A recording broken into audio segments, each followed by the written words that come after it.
नमस्कार मित्रों, हर हर महादेव। आप सभी को सावन मास की ढेर सारी शुभकामनाएं। सावन के महीने में इस कहानी को जिसने भी सुना उसकी हर एक मनोकामना पूर्ण हुई है। इसलिए आप सभी से नम्र निवेदन है कि आप इस कहानी को सुनना शुरू कर दिए हैं तो इसे अंत तक जरूर सुने, जिससे भगवान भोलेनाथ की कृपा आपको भी प्राप्त हो सके। तो आइए मित्रों, इस कहानी को शुरू कर लेते हैं। एक गांव में साहूकार रहता था। वह साहूकार और उसकी पत्नी बेचारों के पास एक भी औलाद नहीं थी। हमेशा बहुत ही ज़्यादा दुखी रहते थे। एक बार की बात है, उसकी पत्नी ने उससे कहा कि क्यों ना हम लोग सावन मास में जो सोमवार आ रहा है, उस हर सोमवार के दिन हम लोग भगवान की भक्तिभाव पूजा अर्चना करें, क्योंकि हम लोग थक हार गए हैं और हम लोग हर मंदिर घूम चुके हैं। आज तक हम लोगों को औलाद प्राप्त नहीं हुआ। उसका पति भी मान गया। उसे भगवान भोलेनाथ पर बहुत ही ज़्यादा विश्वास था। वह अब जैसे ही सावन मास शुरुआत हुआ, वह पहले सोमवार से ही भगवान भोलेनाथ की पूजा अर्चना करना शुरू कर लिया। वह सोमवार के दिन सुबह जल्दी उठ जाता था। अपने घर की साफ सफाई करने के बाद से स्नान ध्यान करके भगवान भोलेनाथ को जल अर्पित करता था और सायंकाल के समय मंदिर जाकर भगवान भोलेनाथ के सामने एक दीपक प्रज्वलित करते थे। दोनों पत्नी पत्नी बहुत ही घोर तपस्या किए और उसके बाद से उनकी इस तपस्या को देख माता पार्वती ने एक दिन भगवान भोलेनाथ से यह प्रार्थना करने लगी कि क्यों न आप उस भक्त का उद्धार कर देते हैं। बेचारों की एक भी औलाद नहीं है। यदि आपकी कृपा बन जाए तो उन्हें औलाद प्राप्त हो जाएगा।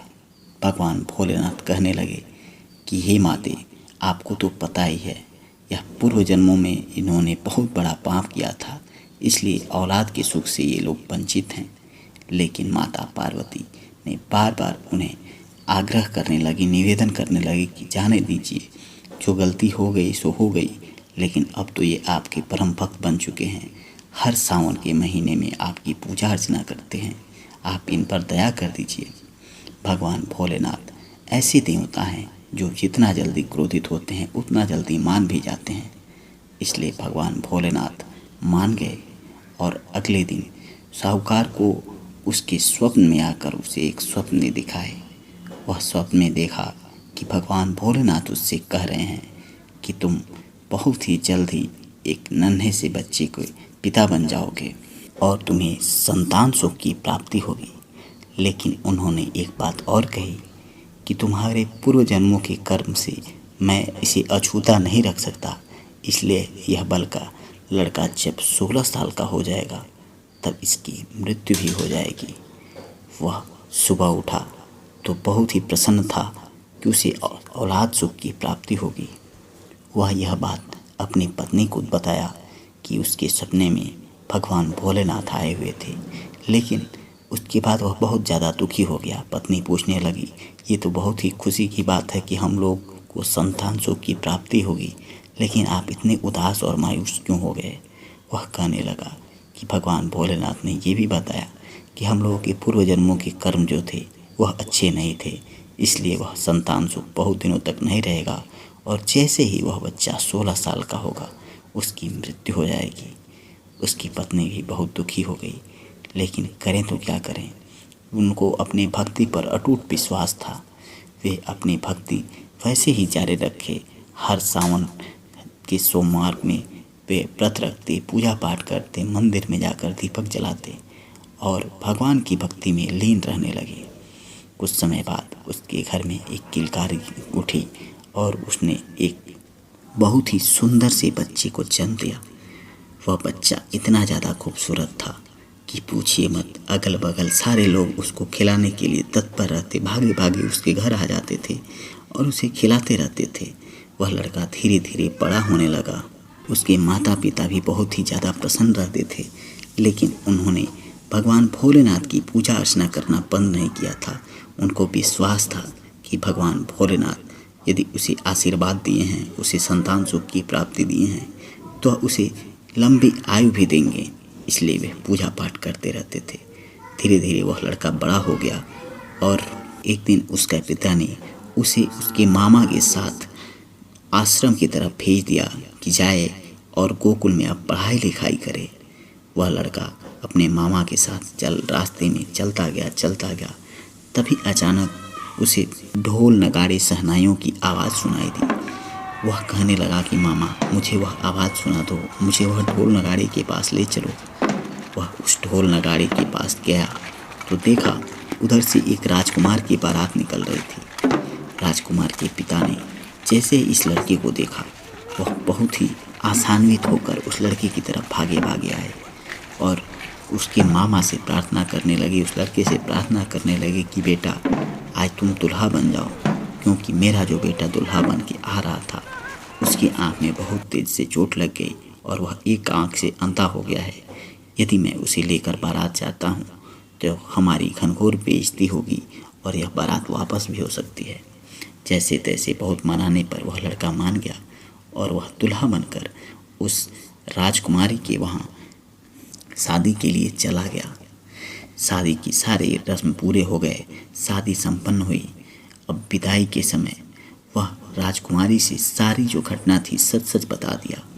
राजकुमारी ने यह घटना अपने पिता को बताई और उसके पिता ने कहा, यदि ऐसी बात है तो हम लोग अपनी बेटी की विदाई नहीं करेंगे।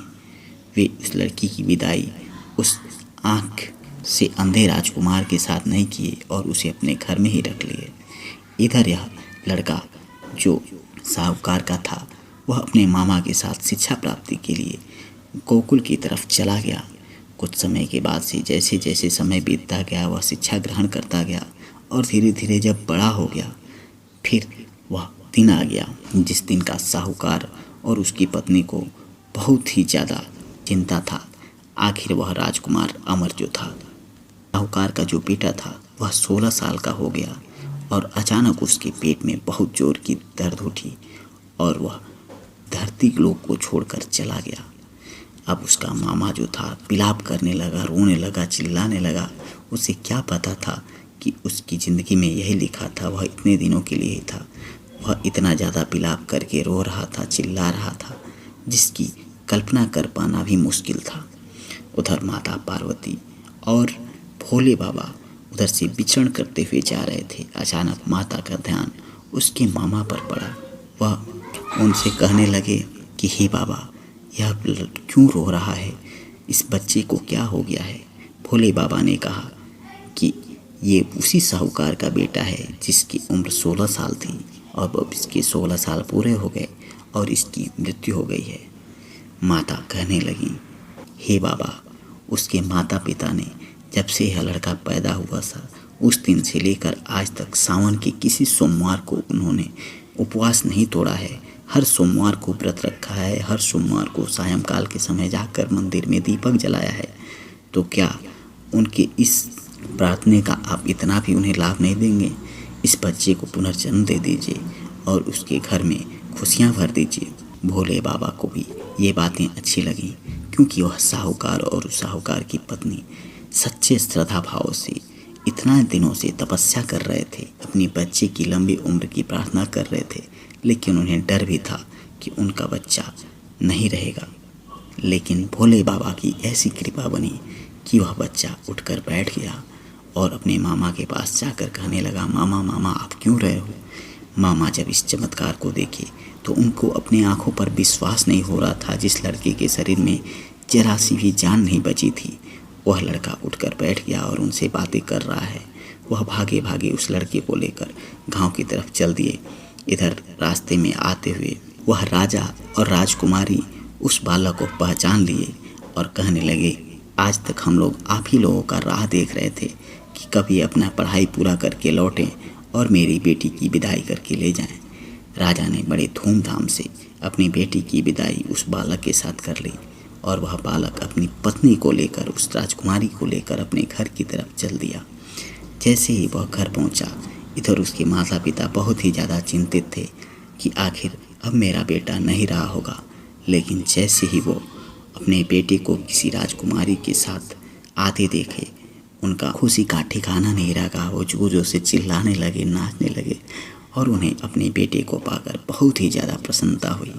इस प्रकार से इस राजकुमार को एक नई जिंदगी मिल गई। उस साहूकार और उसकी पत्नी को अपना बेटा मिल गया और वह बेटा बहुत ही खुशी खुशी अपने माँ बाप के साथ रहने लगा। मित्रों, भोले बाबा की कृपा जिस व्यक्ति पर बन जाती है उसका उद्धार हो जाता है। इसलिए सायं के इस पावन महीने में आप सभी को भगवान भोलेनाथ को प्रसन्न करने का हर संभव प्रयास करना चाहिए। आपको पूजा पाठ अवश्य करना चाहिए और प्रभु पर विश्वास करना चाहिए। मित्रों, आज की ये कहानी आपको कैसी लगी हमें कमेंट बॉक्स में ज़रूर बताएं और भगवान भोले बाबा के सच्चे भक्त हों तो कमेंट बॉक्स में हर हर महादेव लिखना ना भूलें। आप सभी के ऊपर भोले बाबा की कृपा बनी रही। इस कहानी को जो भी सुनता है, जो भी सुनाता है अथवा जो भी हुंकार भी भरता है, उन सब के ऊपर भगवान भोले बाबा की कृपा बनी रहती है। इसलिए आप सभी पर भगवान भोले बाबा की कृपा जरूर बनी रहेगी।